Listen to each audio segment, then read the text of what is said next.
Hello, I am Charmaine Espinosa, and I'm a PhD student under Dr. Hans H. Stein. Today, it is my pleasure to talk about some of the research we conducted regarding copper hydroxychloride.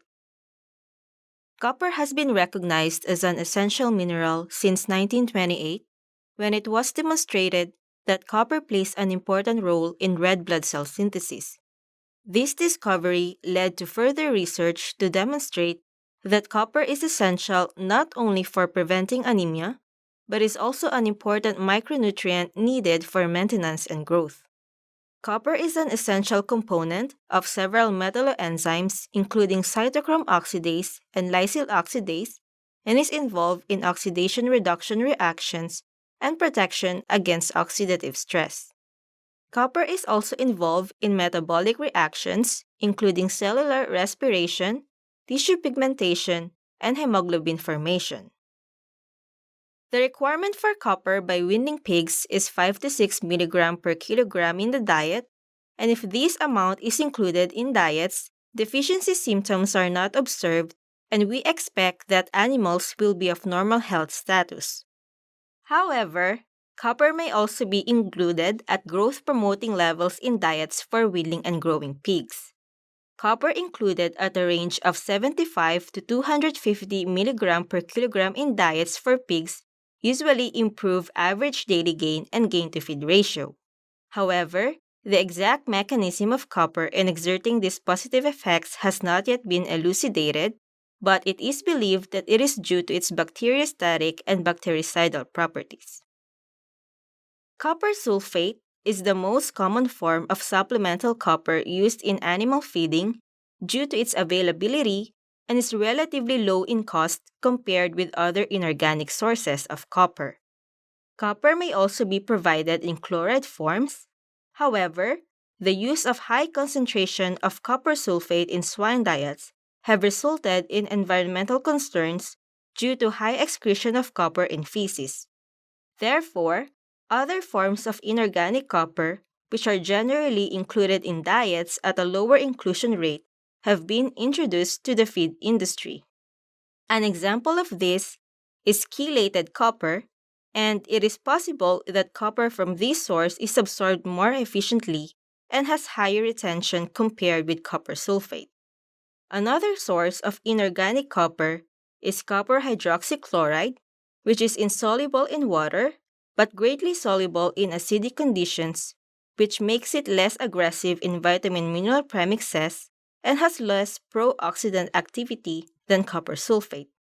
There is, however, limited research about the use of copper hydroxychloride when fed to pigs.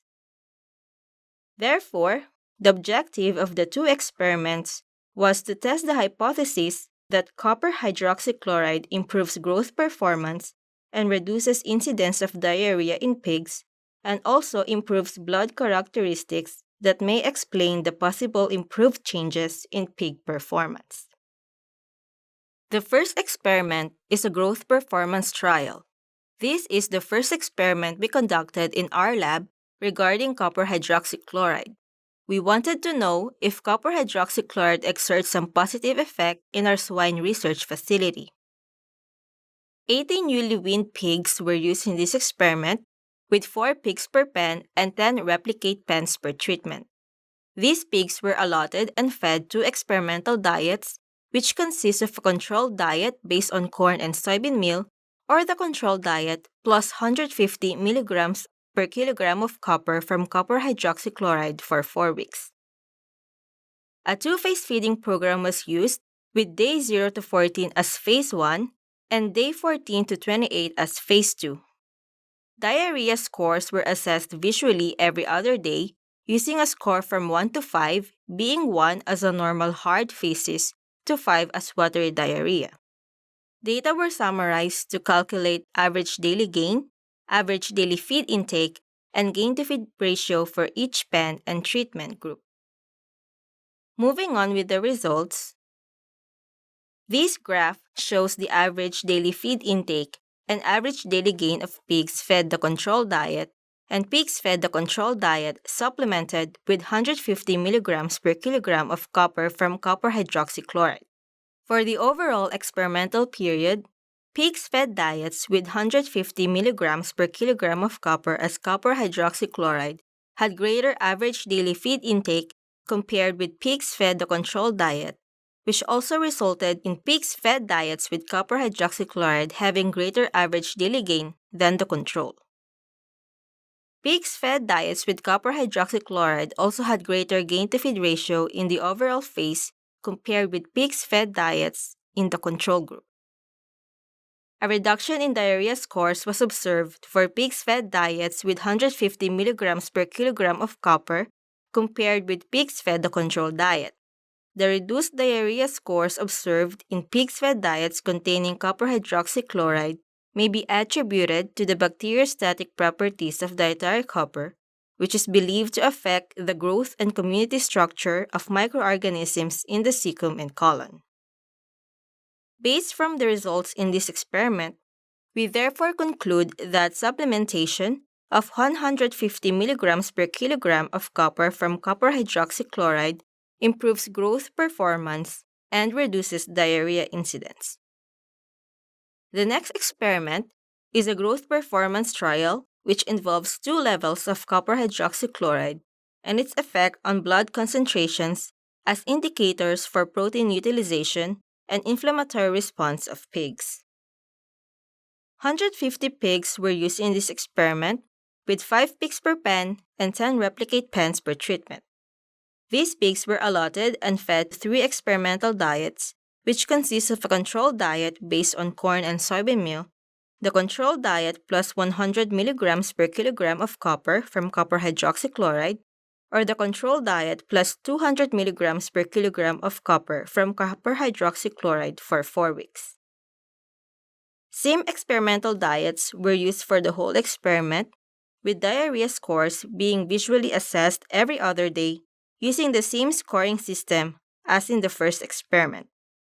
On the last day of the experiment, blood samples were collected from 1 pig per pen to measure blood urea nitrogen, total protein, and albumin. Also, we used ELISA kits to measure the concentration of tumor necrosis factor alpha as an indicator of inflammatory response and immunoglobulin A as an indicator of immune response. Data were summarized to calculate average daily gain, average daily feed intake, and gain to feed ratio. Moving on with the results.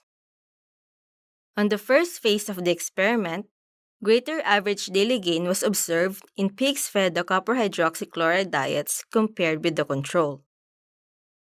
Likewise, an improvement in gain to feed ratio was observed in pigs fed diets with supplemented copper hydroxychloride either at 100 or 200 milligrams per kilogram.